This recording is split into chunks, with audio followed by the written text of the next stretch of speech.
Welcome back. So in the last lectures, subsequent lectures, we have seen what is time delay, what are its effects, whether it is good or bad. We have seen, of course, it is having some adverse effects, bad effects. Okay, so system is sluggish and all those things we have seen. Now we will see that how to improve the performance of the control system. Okay, now you see the time delay. If the time delay is large, then it degrades the performance of the controller. So what it actually degrades the controller performance. So what is the degradation? So if you consider the controller tuning methods, what you have studied in the last semester, it is called Ziegler-Nichols, Cohen-Cohn, Titus-Leuven, and many more, M. Chidambaram methods, and Maji has, Somnath Maji sir has given some of the methods, and many more, Skogestad and many more have given some tuning methods, all of them. Then Leuven has provided some tuning methods. So there are plenty of tuning methods. So if we take the basic one, that is Ziegler-Nichols, there in the closed loop system, what we do, we take a PID controller and make IND 0. I am just brushing up the things, and then what you will do, you will increase the K value and you will obtain the sustained oscillation. From that sustained oscillation you will get the K max. As you are increasing the K value, so at a maximum value we will get the sustained oscillation. So you can take it as K CU critical K, and corresponding time constant TU you can consider, and based on some table presented by the Ziegler-Nichols, you can find out the values of the Kp, Ki, Kd. Those things you know. Now if you find out that Kp, Ki, Kd and you utilize it in the PID controller, you will not obtain any suitable output, or your control performance will degrade. Now what are these control performance? Maybe it is sluggish. This is one thing. What is the sluggish response? A number of times I have drawn, so I am not willing to draw it here again. Once again, if theta is 0, what is the first order response, and if it is 5 or 10 or 2 or 0.5, what is the response? You know it better. And also the IAE criteria, IAC criteria, integral of square error, ITAE criteria, all those things will degrade it. So for improving this thing, the Smith predictor has been introduced by Smith.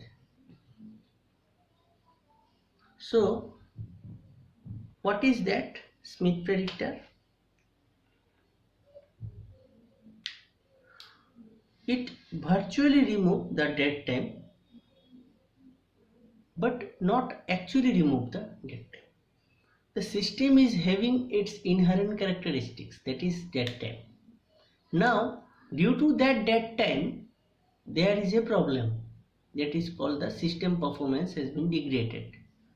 Now we are now going to understand what is Smith predictor. So there is a method called Smith predictor. If you apply that method, then the control performance will increase. How it increase? It will virtually remove the effect of the dead time. If by some means you can nullify the effect of the dead time will be there, that effect will be there in the system, but you will nullify the effect of the dead time, then those control performance will suddenly improve. Okay, so what is that, and what are the advantages? It will improve the response, and you can put up some higher K values, like in Ziegler-Nichols tuning I have told that K max is something, and then you just see the this table of the Ziegler-Nichols method, they have given for P, Pi, PID, they have specified some value like Kp cannot increase by Kp by Ku divided by 2. So beyond that you cannot increase in case of P controller or PI controller and PID controller. There are some specified values. Beyond that you cannot increase it. If you increase beyond that, then it will be unstable. But if you follow the Smith predictor technique, then you can apply it and it will reduce the improve the performance. Now we will see how. Let's consider this G is the transfer function and this is the output, and here you have made a say PID controller or PI controller, whatever it is you have measured. So it is your set point, this is your measured signal, this is error will be applied to PID and control signal will be applied to the system and you will get the desired response. Now consider that this G is a higher order system. It is a higher order system. So what example we have taken earlier? We have taken this G. You might have remembered that the what is that system? It was taken K into minus 0.1 s plus 1 divided by 5s plus 1 into 3s plus 1 into 0.5 s plus 1. That we have reduced using some Taylor series expansion and Skogsted half rule. You have seen first order system plus dead time. Now you see, if this G, I am not specifying any value, I don't want to specify any value because it is a generalized discussion. So this GS is that higher order term, higher order transfer function. Now we have modeled it using either Taylor series expansion or PID approximation, this Skogsted half rule. So say this G is a higher order transfer function, means some K into some S minus something divided by S minus something multiplied by S minus something multiplied by S minus something. In this way there is a transfer function. Okay, and now you see it will be not minus. If you minus, then it will be unstable, so I will consider plus. Initially also we have taken some values, so tau s plus k1 k2 k3. In general form I can write k1 k2 k3 k4 in this way, and it is you could say using Skogsted half rule, we have presented it as tau s plus 1 into the power minus theta s. In this way we have identified. So what is the model? This is the model. This model we have obtained using some rules. That rule is maybe Taylor series expansion or Skogsted half rule. This is the model of this transfer function, Let's see, let's consider it is a higher order transfer function and its reduced order representation is in this way: first order plus time delay representation. First order plus time delay representation is this one. Now you can easily understand this effect, e to the power minus theta s effect, is already there inside of the higher order system. So this transfer function is having some time delay property, and as it is having some time delay property, it will behave what I have explained in the last lecture. It will be sluggish and all those things, lags will be added, and it will not properly behave and its control performance will degrade. For that, Skogsted has done a excellent thing. Smith have designed a particular structure that structure, in that structure you will not apply the feedback directly. What you will do? So let's remove this feedback for time being and introduce the G of M, and I will consider this part as G of M. This is the model and this part is the time delay part. So what I will do, I will apply the control signal to the system as well as to the model. Remember, this model is time delay free. This much is the model. It is not considering the time delay. Okay, it is not considering the time delay. Now, if I take the feedback from the model, then what will happen? Then it will be faster. Can you understand? It is having the time delay part, but this clock is not having the time delay part. As it is not having the time delay part, it will be faster and it will be slower. So this output will be slower and this output will be, say if I consider it, I am not nomenclating it right now, it will be faster. So it is taking some prediction type of thing.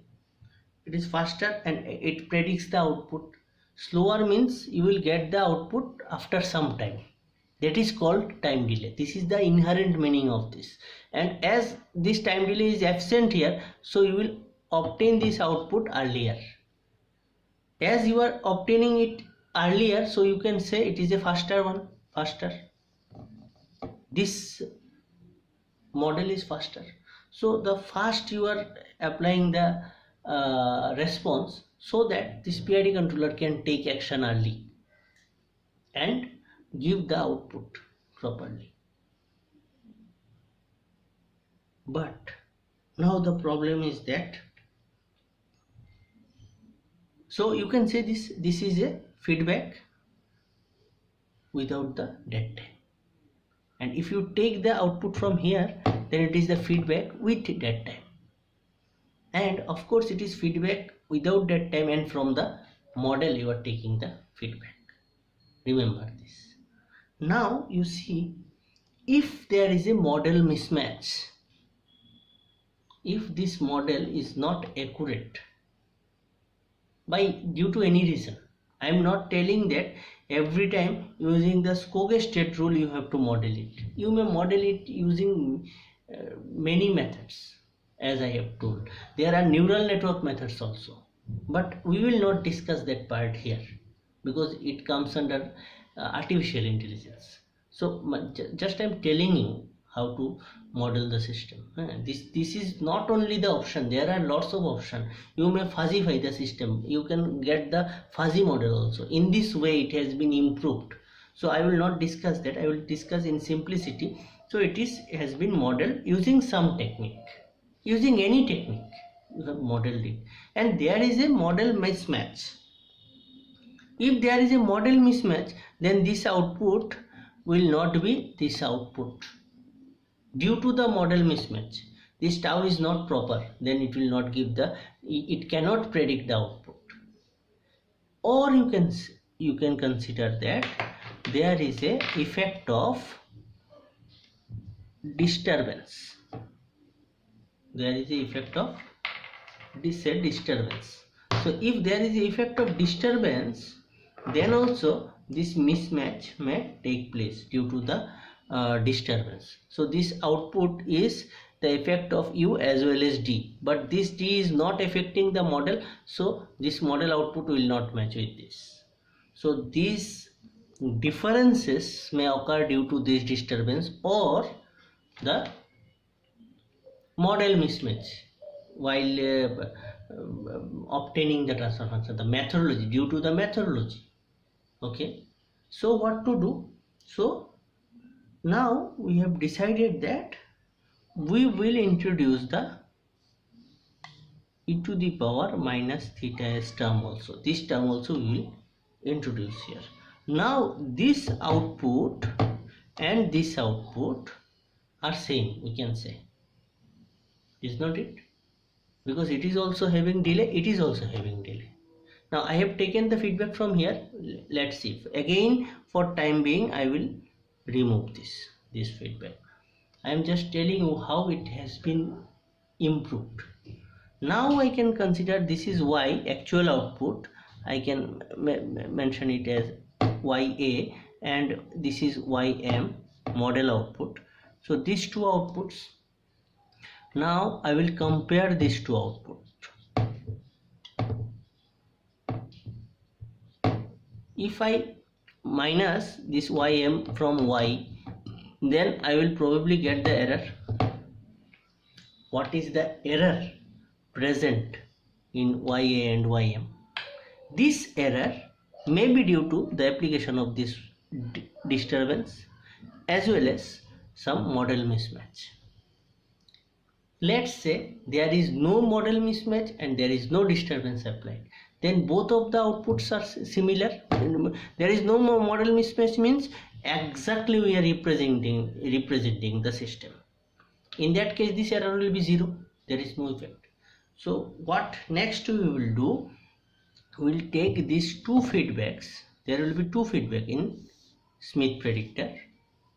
One is before that time from the model, and one is from the error of these two output, and these two will be added. These two will be added, both will be added, and the output will be given to the system. And you know this, as it is a negative feedback system, it will be always negative. Now you see this GM predicts the output, future output, and it is faster in action, as it predicts the output and it is before the e to the power minus theta, so it is faster. So my controller actually working on this feedback, not on this feedback. Now you will say that both of them I am applying, and you are telling that the PID controller is working on this only. Means the effect of this is more. Why? Because if there is no model mismatch and there is no disturbance, then these two output is similar and E will be 0 on that case. If E is 0, only it is working on this. And if there is an error, then it will take care of that error. If there is no error, then it will not take care of that. So you see, this error is not equal to this error. This is from set point minus feedback. This is one error, and this is the model error, the system response and model response. If I compare these two, that compared output will be this one. So based on that compared output, we have given it to the feedback. So this controller is actually driven or you can say feedback signal is given here, so driven by the model without the dead time. So this controller is more effective on the system. Now you will ask me that I have not proved here any performance, how the performance has been improved. I have not given any proof of that. There is proof, because you see, using this method I am actually nullifying the effect of the e to the power minus theta s. There is no effect, in fact, of the time delay. Even though there is a time delay, I am able to take, while the main heart of the system is to identify the system properly, how to model the system, that is the prime focus of the Smith predictor. Now as I have able to identify the model, so I am taking the output from here and I am neglecting the effect of the e to the power minus theta s, and my controller is directly working on the model output, not on the delayed output. So I have virtually demolish the effect of the time delay. Time delay is there in the actual system, but then also I have omitted the effect by some technique. Hence, this Smith predictor is widely used and it improves the performance. Okay, now uh, to understand this, actually what is going on, then we need to simulate it using the simulation. Okay, so I will try to do it in the lab so that you can understand what is the effect of the Smith predictor, how it has been improved, that you can understand.